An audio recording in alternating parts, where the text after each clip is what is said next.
Good afternoon, and welcome to another KDI Wealth Alchemist podcast. Hello, Kevin. Hello, Carrie. Today, we're going to be talking about KDI past, present, and future. And why are we doing that? We're doing that because this is our 20th year in business. You've got to be kidding me. Oh, my gosh. 20 years. How did it go so fast? I don't know, but it worries me a little bit. It's been quite a journey. So I'm going to take you on that journey today, Kevin and listeners. First, let's talk a little bit about the past. Every road, every struggle, every experience led up to who we are today. What inspired the founding of KDI, and what client need were you wanting to resolve?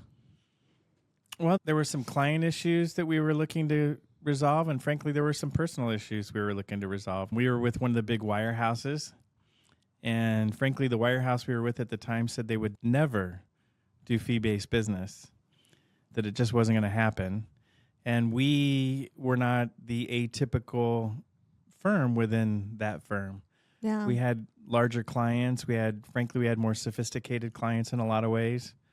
And we knew that if we continued under that model, which we didn't necessarily agree with anymore, we really felt that fee-based business and fiduciary-based business, where there weren't commissions up front, were better for our clients. Right. And if I remember correctly, because I have a little bit of inside information, we had a bit of restriction on product and what we could do for clients.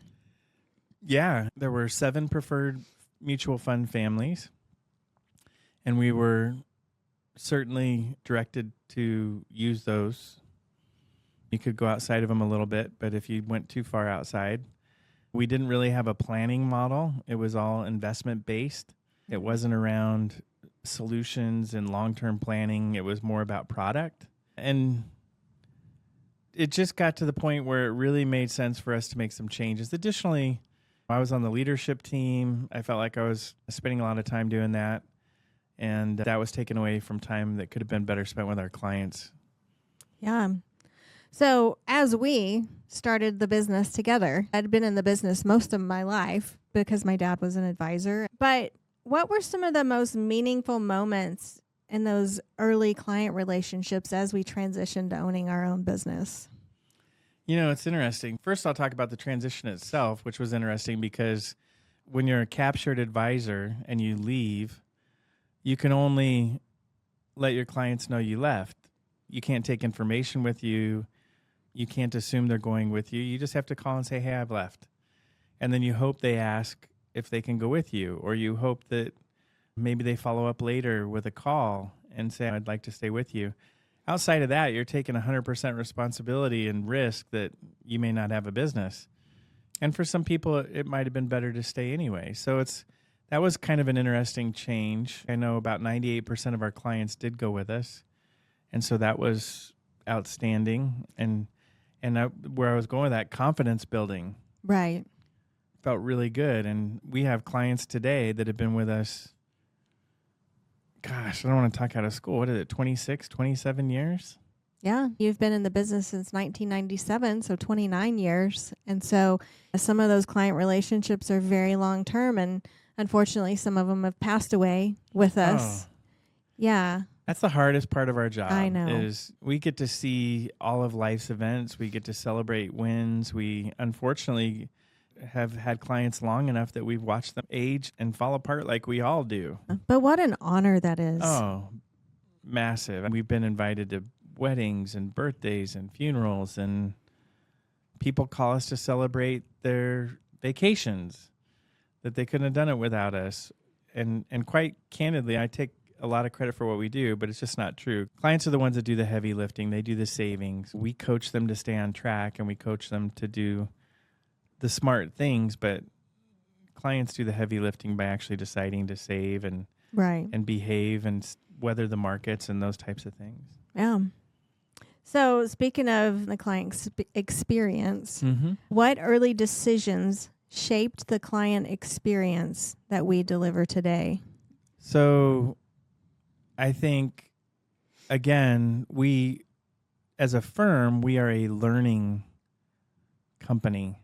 When we are hiring and recruiting, we're looking for people who want to do better, who want to be better, and who want to continue to learn throughout their entire life and not just get by. So we're hiring people that want to be not the smartest people in the room, but the best equipped to take care of our clients for the role that they're in. And that's been something that's been foundational. Secondarily to that, and primarily to the client experience, was moving to that planning-based methodology where every client's got a plan. It may be a basic plan if it's a currently less sophisticated client, or maybe somebody that doesn't have a lot of moving pieces anymore because they're retired. Mm-hmm. But there is a plan that we're following. We're not just investing. Every decision we make has a purpose. And then the fact that we quarterback, we're talking to the attorney, we're talking to the CPA, talking to the bookkeeper if there's a business, and making sure that all of the client's desires and goals are being shared. And it's not a secret.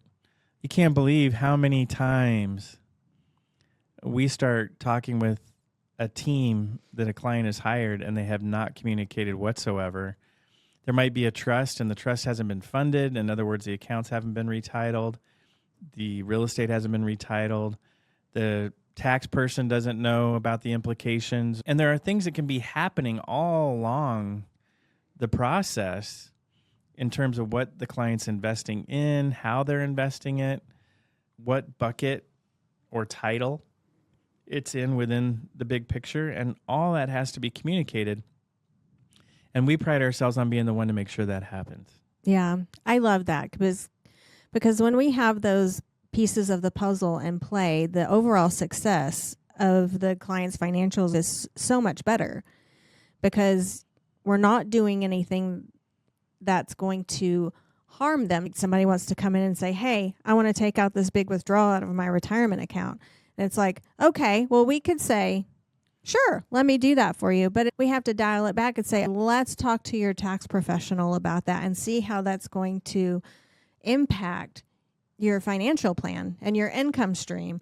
Oh my gosh, we've had two great examples in the last couple of weeks. Yeah. We had one client call and their mortgage person had said, do X, Y, and Z to get this mortgage done, and had to pick up the phone and say, if they do X, Y, and Z, they're going to have this tax consequence at the end of the year. They're going to blow up this model for income that's creating the income. No, they cannot do that. Additionally, we had a client selling a business, and you glanced over and you were getting ready to get real into the weeds on their tax and picked up something very quickly that in the calculation, there was something missing on depreciated assets that was going to reduce the amount that the client was going to get from the sale.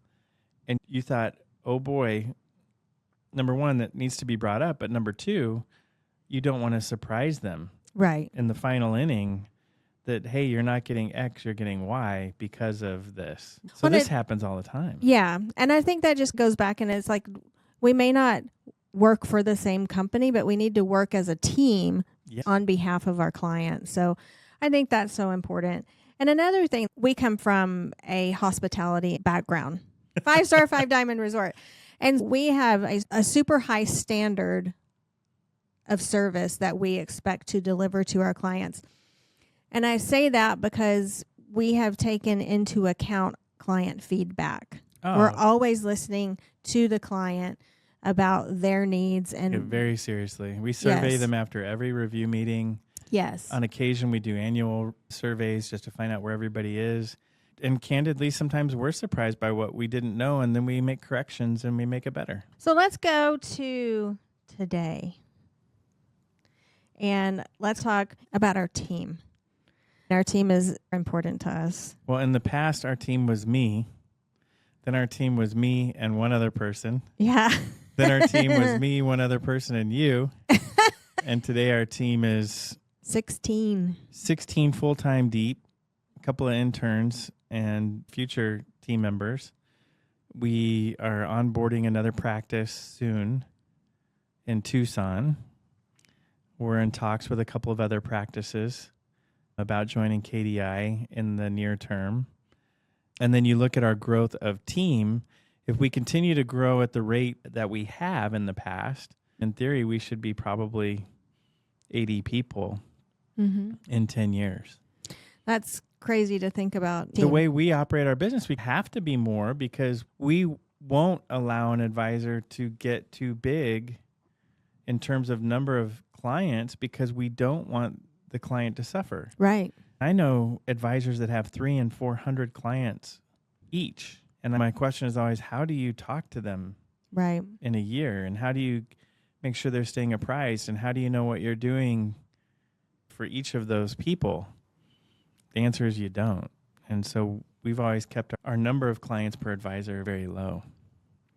And you mentioned it earlier, how our team is so focused on getting better and growth. And just this year, we have all of our advisors are going through some type of learning, certification, credentialing. We have some of our operations teams getting licensed. I love seeing them grow. And I was talking to Dylan today, and he said, oh, it's been so nice because he's going through the CFP credentialing certification, and it's really tough. But he said, I'm so glad I've been in this business before I took it. He's going through the estate planning portion, and he was like, well, what was a Cupid, or what was this, and what was that? And he said, I just know it because I deal with it every day already. Right. And so it was kind of cool. But I love that our team, we just hired the right people that not only are they wanting to grow because it's beneficial for them, they really want to grow because they want to be able to service our client. I always tell our team, stay incredibly curious. When you're talking to the client, they say, I need money. What's the money for? How far off is it? Is there another way we could do this? Is there a better place for us to take the funds? I didn't know that answer. Well, since you didn't know that answer, go find that answer and find 2 or 3 of the answers that would go around that. And when you get them, bring them back to the entire team. We have morning huddles every day with the entire team. Lasts about 25, 30 minutes where everyone talks about anything that they need to get done and that might rely on another team member. And then every Tuesday we do our weekly meeting and we share our wins. We share if there's some learning opportunity from the week. We're always growing. We're always learning. Let's talk about the future a little bit. So, future's so bright. I gotta wear shades. When we started this business, yes, we were both in our 30s. That's crazy. So now we're both in our 50s. Yeah, I mean, our 21-year-old son is behind the camera right now, Mason. And yeah. So obviously in 20 years, we'll be in our 70s. That's exciting. I know, it is exciting. I feel very blessed. But how are we preparing for our clients and their legacy? How are we preparing the next generation of advisors to care for our clients with the same values? I talk to all of our clients. I reach out, not just my own personal clients that I work with, but from time to time I make calls out and just check to see how things are going. And our clients understand that, number one, we work as teams. They might have a particular advisor they talk to the most, but each one of us has a team of 3 or 4 people to service that client. And that was by design. So let's say that, I took a dirt nap between Payson and Scottsdale one day. Carrie could take over with Shane and Dylan and whoever their operations person was. The next day, there are people ready to take over. And each of our advisors have not just been licensed and come on board with KDI, but they've sat in our meetings, they've sat in with our clients over time. And before our clients move to a different lead advisor, they've spent a lot of time with them to the point where that advisor knows them as well as anybody. In a perfect world, what's going to happen is a couple of our other team members will start to actually run the business of the business in the future. And we will go back to working primarily just with clients, not running the business. In fact, this year we took about 2.5 weeks, and it went quite well, where we just said, we're going to be out of the office, we're going to work remotely, and you guys run the day-to-day. Only let us know if there's something that you need help with. It was wildly successful. They didn't need us. And I think we take a ridiculously long, and some would say annoying, amount of time to hire people because we want to make sure that we have the right people in the right seats. Sure. And they have the same values, and we train on service and service standards. And one thing that I'm really proud of is we've tried not to look like the average Wall Street advisor, to build the practice that we wanted it to look like instead of like every other practice out there. I think when you think of all the things we do, we educate, we comfort, we coach, we counsel, we are analytic in times. And there are people that are really good at some of those gifts and people that aren't as gifted. As a team, we have it all. I was just reflecting when we were talking about our time away for those couple of weeks and how well it went. I'm always shocked when business owners brag to me about how busy they are. And then when they brag to me about how the office really can't run without them. If we have done, and our whole leadership team, if we've done the right work, we should be working but not busy. Busy to me is a bad word. Right. I am operating. I'm in control. And I'm doing the right work. And it's discounting my abilities as a leader if I'm the only one who can do this. I better have made myself replaceable and promotable. Right. And I think that's another thing that makes us very different. The best compliment you can pay me is, number one, that I hire well, and number two, that the business can run without me.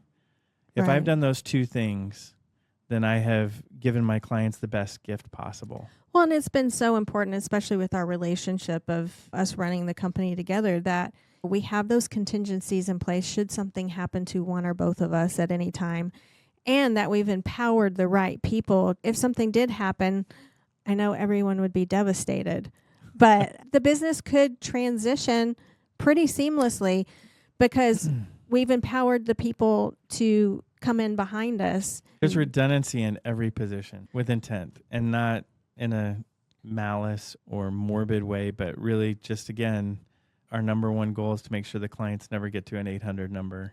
So we'll wrap up. I'm going to ask you 2 questions.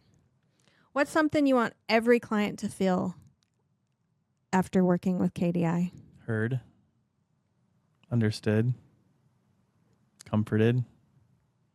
Mine would be clarity and confidence in their path forward, because we get a lot of people that come in that don't feel heard. They aren't comfortable.